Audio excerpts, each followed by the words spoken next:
Where were you April 4th to the 6th, 1997? Welcome to another edition of Inside Game of Gods.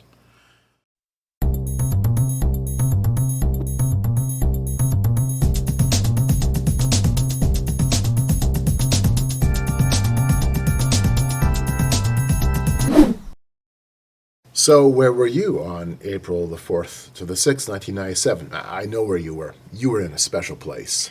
I was not where you were. No, you weren't. I wasn't in the lovely, lush green grass where you were.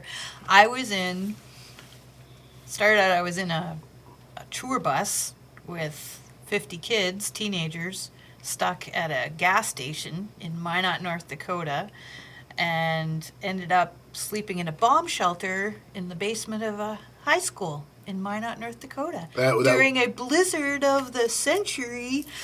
Right, that was an adventure. Oh, yeah, it was an adventure. Sleeping on the cement floor with a sleeping bag. You made the local paper. Yeah, I know. I look good. But... Well, there we go. Hey, that's what counts, You know right? what I was doing? I was sorting comic books. How intelligent I looked. I was like, oh, look, I'm reading a comic book. Yeah, because what else are you going to do in a bomb shelter with 50 kids? Yeah, Yeah, exactly. well, it's a howling blizzard outside. Mm-hmm. But where were you, dear? I was not there. I was in Vancouver, British Columbia, on the other side of the country. And how was your weather? You know, my plane was delayed for 3 days because the blizzard that hit North Dakota also, of course, hit Manitoba and shut down the airport for 2 or 3 days. I can't remember exactly. But for that time, I remember distinctly lying in green grass, looking up at the blue sky, which is actually kind of unusual for Vancouver, known for its rain, but it didn't rain that weekend at all. It was green and lush and warm and very, very nice. Yes. Lucky you. Lucky me. But I was there for a different purpose. Absolutely. I was with youth as well.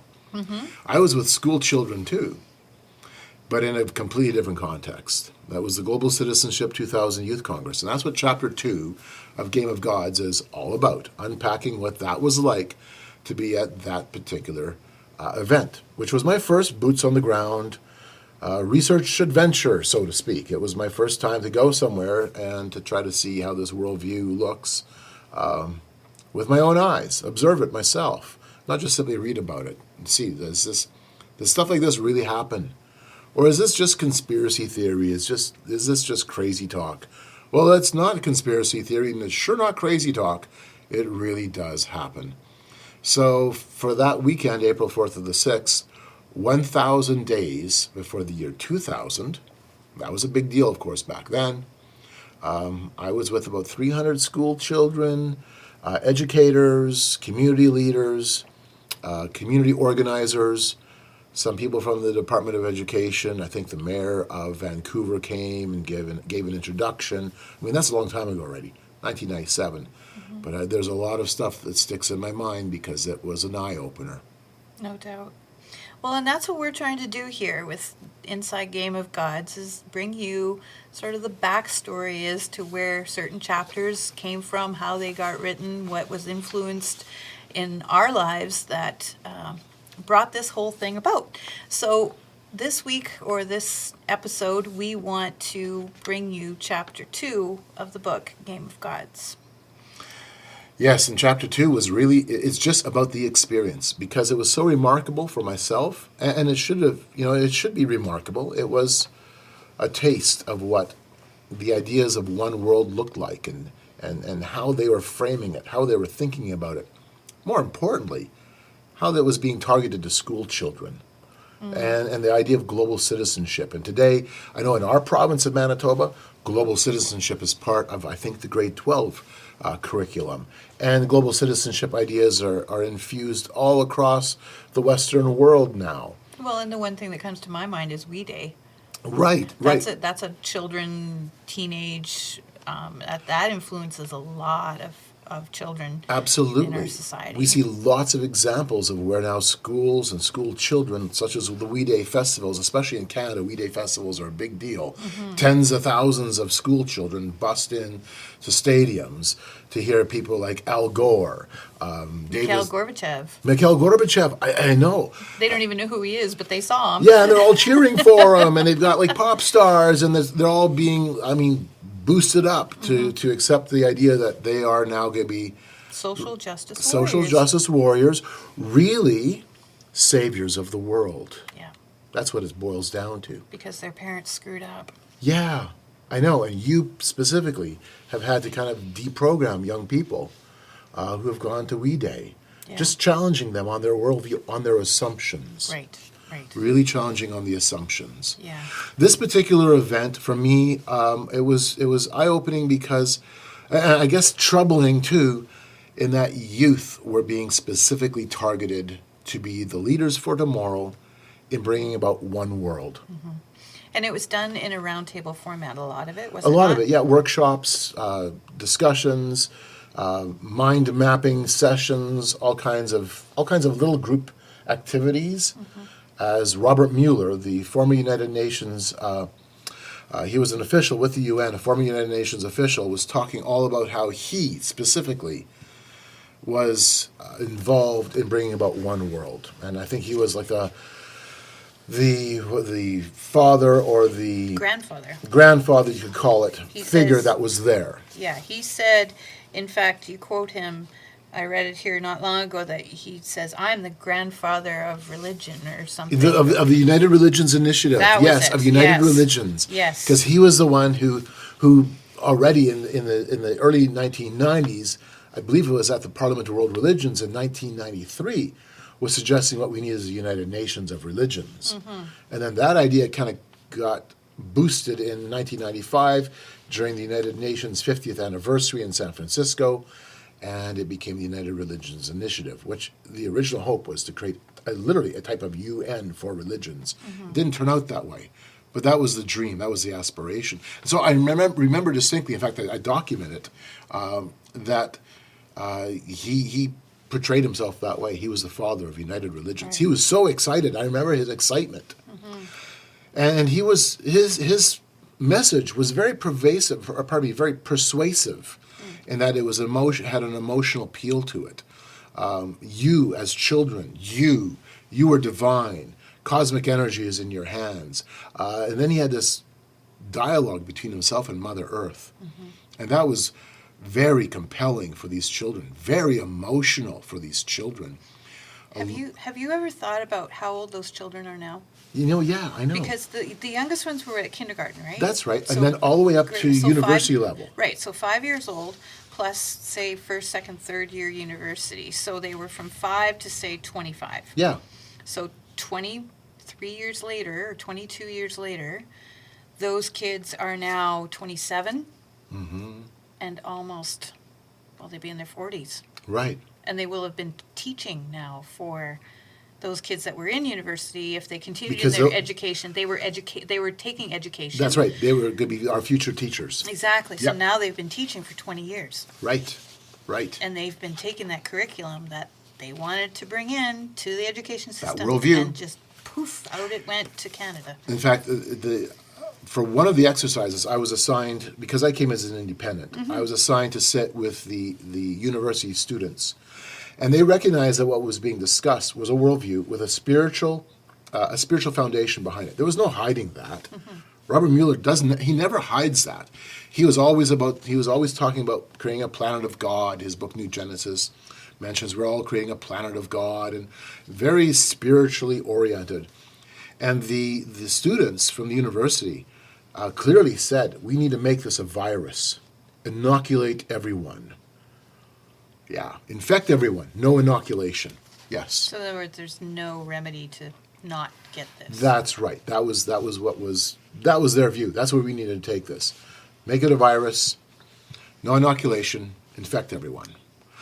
But I mean, this worldview was all about we have to be in service to the earth. We have to be in service to Gaia, to the Mother Earth.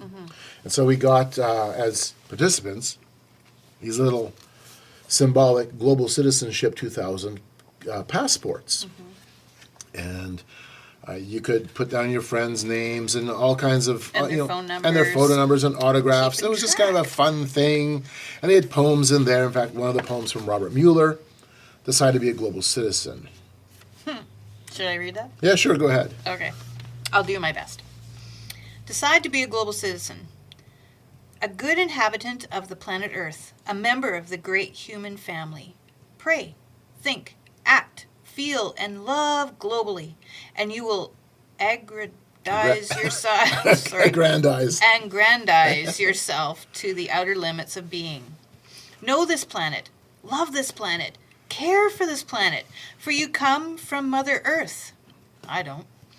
You are made of her elements. You are the earth. Become conscious of herself. You are her eyes, her ears, her voice, her mind, her heart.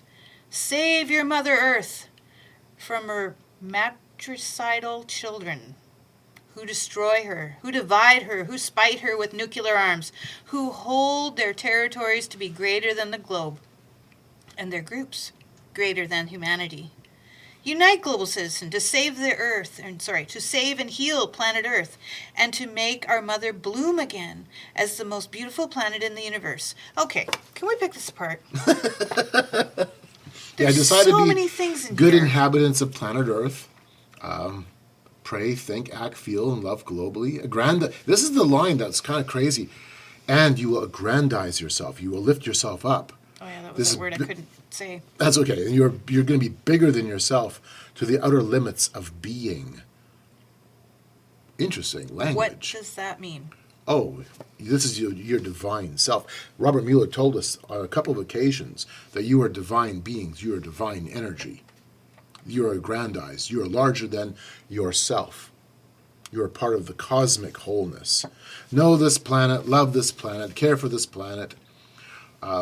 The Earth becoming conscious of herself.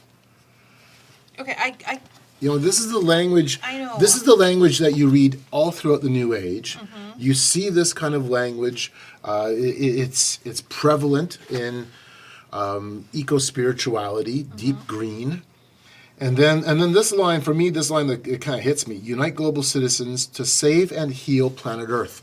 To save and heal planet Earth. Okay. We now, collectively, are the Messiah that saves this earth. Okay, that was your line. The line that made me fire was to make our mother bloom again. Where is it not blooming? You were in Vancouver, one of the most greenest places in Canada.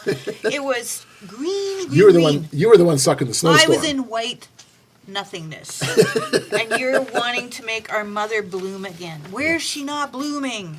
I know. Like, seriously. I know. We have a beautiful planet. We have a beautiful planet. Yeah, it's full of sin and it could be better. Right, but there is goodness to it too. But there's so much beauty in it. Right. And we keep telling ourselves it's which is bad, a reflection, it's bad. Which is a reflection of the fact that God is a beautiful, beautiful creator.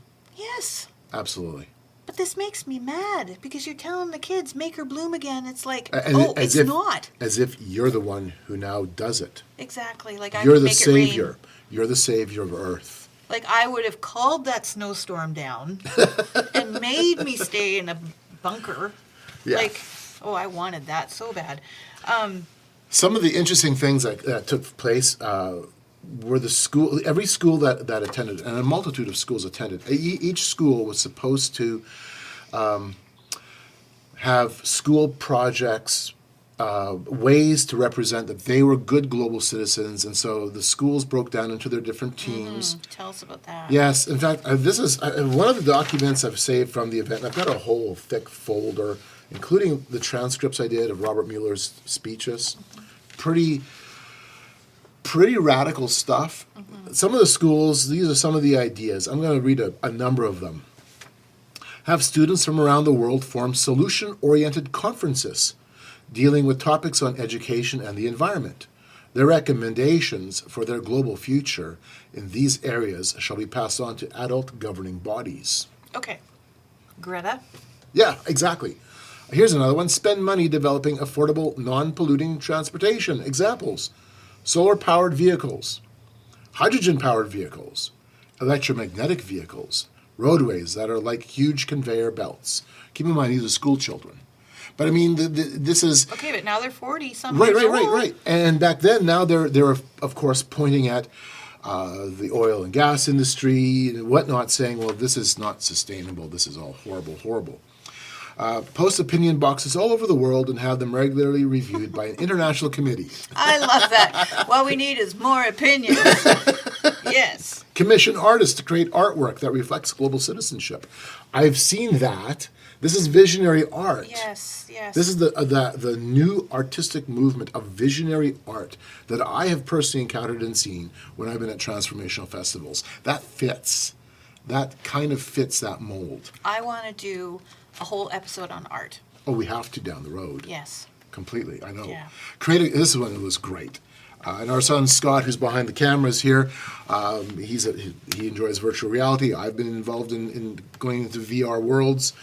Create a global theme park with virtual reality rides that show how the world could be if we were all working for the common good. Send world leaders up into space so they can get a perspective on their petty agendas for the planet. Oh, petty. Yes, divert defense budgets toward education. Here's one. What? They're going to change defense budgets into Education budgets. Education budgets. That's right. Oh, okay. Right. Abolish money. And now, one of the schools comes up with an idea, and I'm going to read it in a few minutes, what to replace money with. Oh, okay. Yes. Here's another idea. Create a global ministry of water that implements new methods of ocean farming, water circulation, cleanup, and policing. Heads of state should be reviewed by the United Nations. So, Not by the national, not by the people of the nation, the ones who have elected them, the ones who put them in. No. We don't review our heads of state through the ballot box. We're supposed to do it through the United Nations. who came up with this list? These are schools. These are some of the school ideas that came to the forefront as each school had to sit down and plan what their ideal future would look like, how to be a good global citizen. And now let's look at ideas to construct that. Here's one of the sets of ideas. It's quite lengthy, but it's interesting. Create a new economy. All countries fund a model community, zero the debt clock in the year 2000. Remember the time that this is 1997. Right. Abolish money. All people have a swipe card, which provides them with access to their basic needs for food, clothing, shelter, medical care, and education via a points system. An individual or business can gain more points by doing extra work that benefits others positively. Give global miles instead of air miles for good deeds. Higher education is paid for through work participation. Here is your global citizenship card, which will reflect now your allegiance to planet Earth and your economy. A good worker. That's right. And if you're a good worker bee in the new global economy for one planet. Do you hear Stalin in the background going blah, blah, blah? I know. I know. This is the collective utopia. Which has always worked so well. It always works so well. Here are a couple more quick ideas. Okay. Create a kids' United Nations. Well, there we go. They've done that. Kind of. Or is this a permanent one? This would be a permanent one, and our poor son behind the camera is giggling in the corner. Because it is kind of crazy, isn't it? I've seen the internet. Those people do not work together at all unless they're youth. Yeah. Put on a global citizenship fair at school. This is indoctrination at your local level. Establish a global citizenship day. Create a youth communications network. Create a car-free downtown. On and on it goes. Create interfaith clubs. That also comes up. Scream clubs. Oh, I heard scream clubs. I saw that. Yes, I wrote that down in the book. That's not in this list, but I do have a few of the different lists that came out of that event. Really interesting. This is a worldview change. I walked away from there going, okay, I've just been given a glimpse into the thinking of oneness, the thinking of one world. And we all have to fit in that world. And if you don't, how will you be perceived? You'll be perceived literally as the enemy of the world. Of the state. Of the state. Yes, and the state in this case is the world state, Mother. the world city. You're the enemy of Mother. You're the enemy of Mother Earth, right. You are engaged in warfare against our mother. And we have to save Mother Earth. That was 22 years ago. Yeah, 1997. Actually, 23 now. Right. For me, it was a profound event to witness because it's one thing to read books and articles and papers, It's another thing to sit and listen, and that has an effect right there. Yep, yep. I often wonder what happened. You mentioned maybe in the book of the little girl that her mom and dad dropped her off, and I Right. have a inkling in my back of my head that maybe she was a homeschooler, but And probably not, because she would have come. She probably. Well, you might be right. Who knows? I Who don't know. knows? We But don't anyway, know. We don't know. regardless, Doesn't this matter. one Doesn't little matter. girl came by herself because her parents dropped her off because they Right. thought it would be a good thing. And then she and you were in the same committee. Mm-hmm. And she was like, I need to call my mom and dad and get them pick me up before they convince me.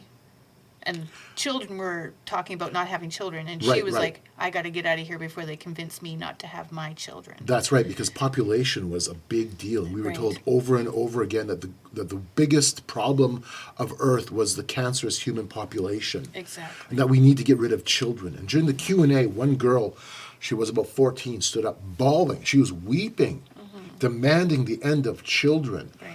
During one of the Q&As, one of the school teachers That got was up. really sad. Yeah, crying because she committed a Committed grave environmental sin by sin. bringing her children into the world. And she had 5. Yes, and it was those were the statements that this young girl had heard coming in late, sitting at my table, and I remember during like a break in the day, she and I just briefly talked, and she says, "I have to get out of here before they convince me not to have my children." Yeah. And I encouraged her. I said, "Yeah, go, call your parents, get out of here, leave." Yeah. I often wonder what happened to her. Yeah, I know. She didn't fit in. She saw. She was young, but she was. She had some brains. She was watching what was going on, and she realized that this is not good. Yeah. Anyways, that's chapter 2. That's Yeah. behind the scenes of chapter 2. Yeah. So where were you? April 4th of the 6th, 1997.